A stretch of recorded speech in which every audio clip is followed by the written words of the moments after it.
Okay, yeah, so I'm going to be giving basically a summary of over a decade-long program of reptile and amphibian road ecology research from the USGS.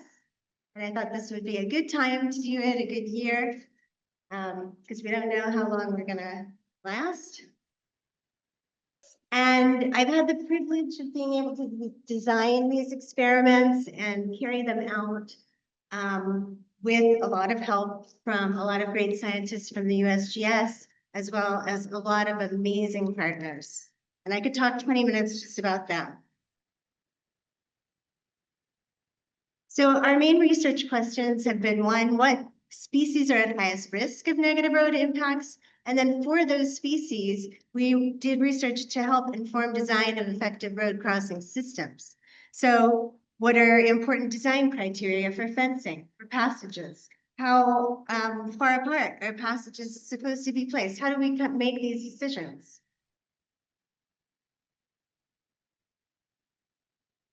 So our first study was an objective road risk assessment, and it was a paper or computer exercise, but we analyzed 166 California species, basically using movement distances, movement types, a large number of life's history traits, and use that to rank groups and species on their risk to negative impacts from roads. And so what came out of that was turtles. The top highest risk were turtles and tortoise, toads, large snakes, newts, and ambisomid salamanders. And characteristics that these species had in common, or multiple characteristics, were they don't all have low fecundity, some do, basically low reproductive output, slow moving, long-ranging species that move large distances, and finally, migratory species, where we're talking about a population, an entire en masse, having to move long distances back and forth to breeding grounds on an annual basis. And often there's a road transecting that. So when we think of terrestrial migrations, we usually think of big game, right? We think of elk and caribou, and they move, 80 and 600 kilometers. And when we think about salamanders, toads, and newts moving 1 to 3 kilometers, it's like, oh, that's not that big of a deal. But what if we standardize by weight? Oh my God. Look at this. So you got to respect that these are huge terrestrial migrations.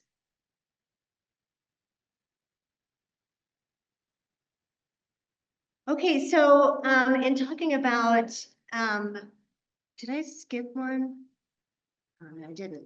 Okay, so when we put in, we want to do good, there's a lot of road mortality, and we try to put something in place, a passage system. We don't want it to be worse than the road mortality problem itself, right? We don't want it to become a filter for movement or a barrier for movement. So there's 3 probabilities we need to consider. 1, the probability they find a passage. 2, the probability they enter. And then 3, if they enter, do they move all the way through to the other side? So there's 3 components of probability. And the permeability goals are really dependent on your objectives, right? So if you want to move an entire population back and forth across the road, you're really going for a high permeability crossing system versus if you just need 1 or 2 per generation and you want some genetic exchange. So, you establish that objective early on. So everybody knows the main components of a road crossing systems, typically 1 or more passages, fencing to keep animals off the road and hopefully lead them toward the passages. And usually at the fence end, there's some type of block or turnaround. And for this, so that's the typical system, and this is what we were looking at.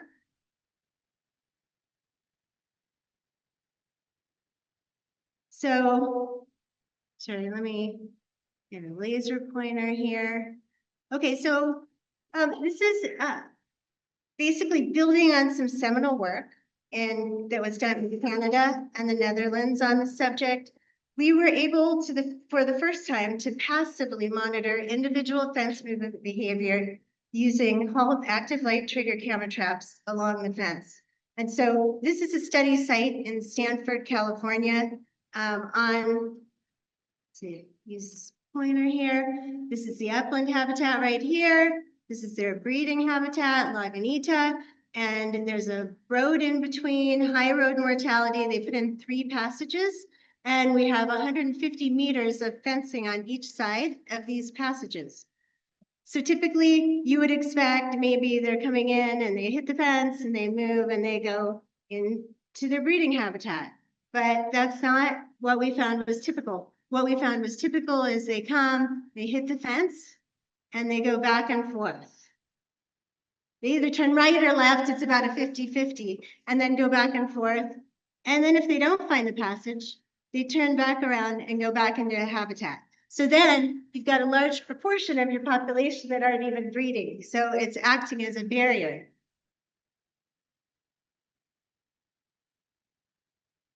So this back and forth that I was talking about, this back and forth distance, we call it the give up distance. So after 5 years of monitoring California tiger salamanders and Yosemite toads along fencing, the average give up distances were approximately 40 meters for both. And this agreed with some work that Ottberg and Vandergrift did in the Netherlands with the commentary. And so 40 meters, that means maybe roughly half are moving greater and maybe roughly half are moving less depending on the distribution, right? So if we want to target a 50% permeability, maybe we would put the passages 40 meters apart. But if we're going to target 90%, then we go and we look at the 90% tolerance intervals, and those are 10 to 20 meters, and that's the recommended passive spacing for these species. So we also found that success at finding a passage, so basically this is the probability that they find the passage on the y-axis and their initial location in relation to the passage on the x-axis. And we found that success at finding a passage depends upon the distance from the passage the animal encounters the barrier fence and direction choice. So if they make that wrong initial direction choice, their probability of making it to the passage is really, really low. If they make the right one, then, you know, if they're close, they have a high probability. If they're far, it's very low. We also found that there was the success and the speed was faster with solid versus mesh fencing.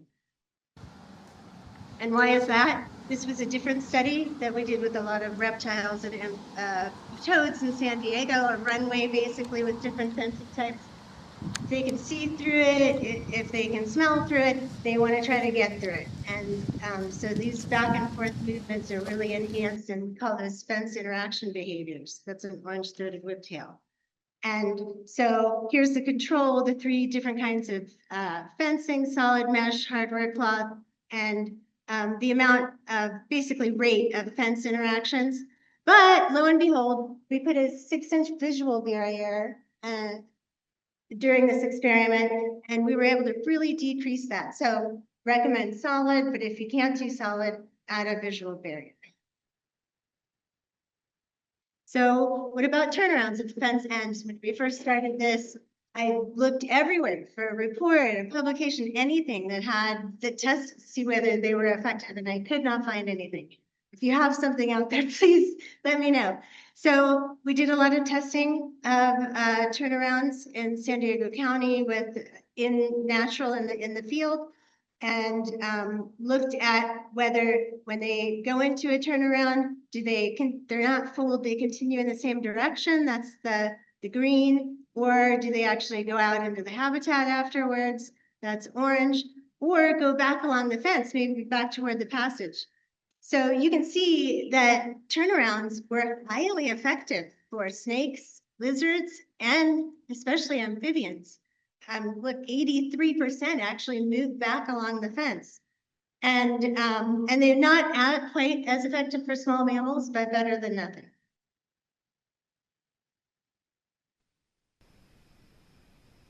There was a toad just in the back there. That's a turnaround. So We monitored, we saw him go in the turnaround, now he's coming out of the turnaround and just moving back along the fence.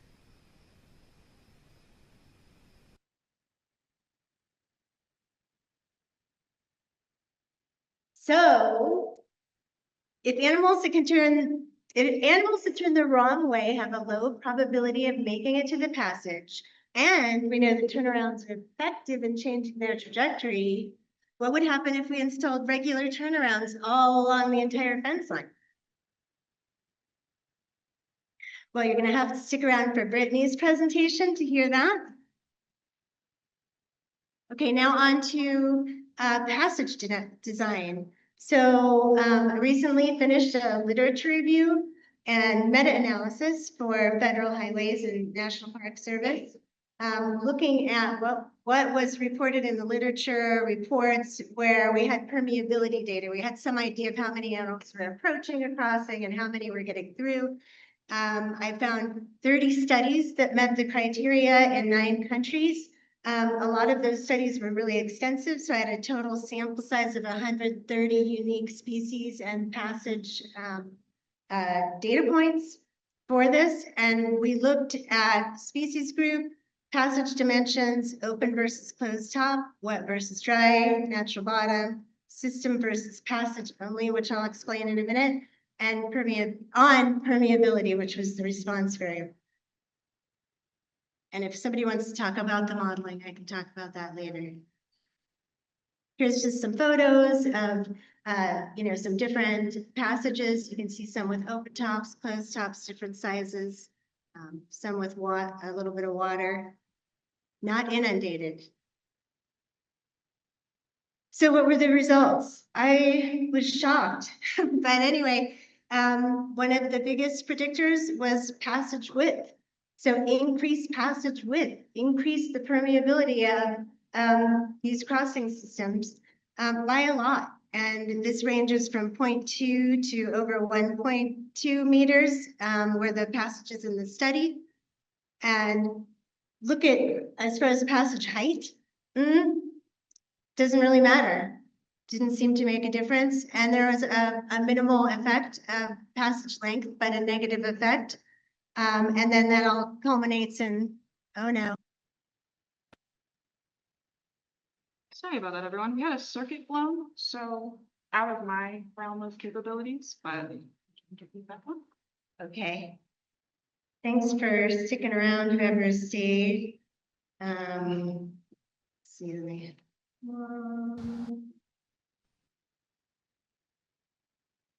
Stay for Brittany's presentation. It's going to be great.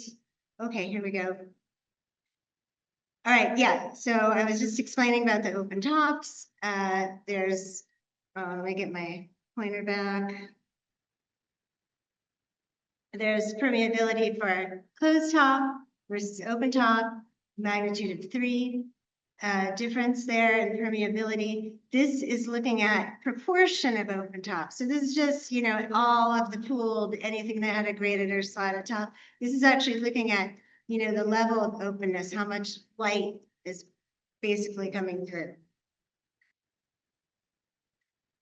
And we had some interesting interactions with passage width. One was system versus tunnel. And so the difference between this is the studies. So some studies looked at tunnel permeability and they had the camera in the tunnel at the entrance and the exit. So just once they entered, what was the probability they moved all the way through? And some had cameras at various places along the fencing before the entrance, could have been far, could have been close, and then camera at the exit. We call that system because it kind of incorporates the multitude of probabilities. So basically, what this shows, what I think it tells us is that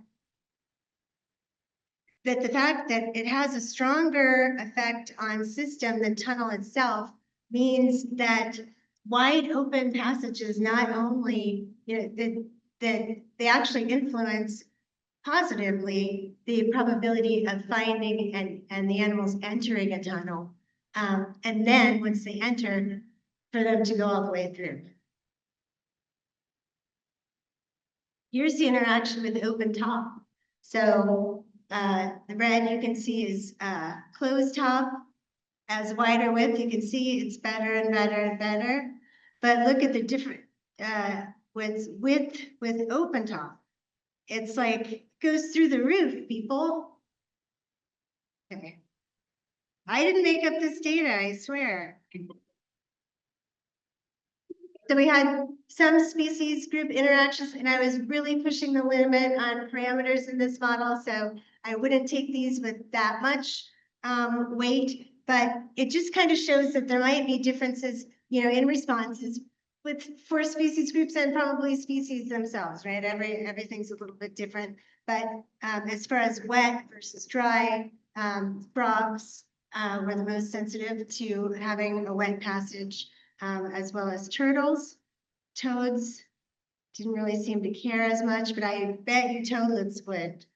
And then for open top was positive for all species, but the biggest effect size was the newt salamander group and the turtle group. And you know, you think you will, okay, I guess we haven't discussed it yet, but why would an open top be beneficial? I mean, it could help them in orientation, as well as, you know, navigation. And then also, you know, as far as a nice, the environment, the temperature, the moisture, everything else is going to be more closely to the surrounding environment. So that's the hypothesis there. So open top and width, they're supposed to be all great and everything. So we decided to do a study at Natchez Trust Parkway where the Webster's salamander, actually a plethodonid salamander that migrates across the road like a half a kilometer every year. It's pretty crazy. And so this is in process, but we installed in their migration route different passages to different widths and open versus closed top. And we're going through all the photos right now, but I can tell you we're getting a lot more salamander photos in the open top passages and the most in the wide open top passage. Okay, what do we do with all these probabilities? How about build a spatially explicit model to predict the permeability of different crossing systems in the planning phase? Yeah, that would be really cool, right? Could do some cost benefit analysis. Maybe some population viability analysis, kind of help you choose, you know, what is the best system. So please see Philip Gould's presentation on Thursday at 10:50 a.m. to find out more about that. It's really exciting stuff. And lastly, we really have to be constrained to tunnels and fences. Are there other things that we can try? And so we installed this. I designed this with Stephanie Barnes from the Forest Service. It's called an elevated road segment. This one's 100 feet long, as much as we could afford. It was we made it using road maps for construction projects and sensitive habitats. It can be temporary or permanent with annual maintenance, removed and reinstalled.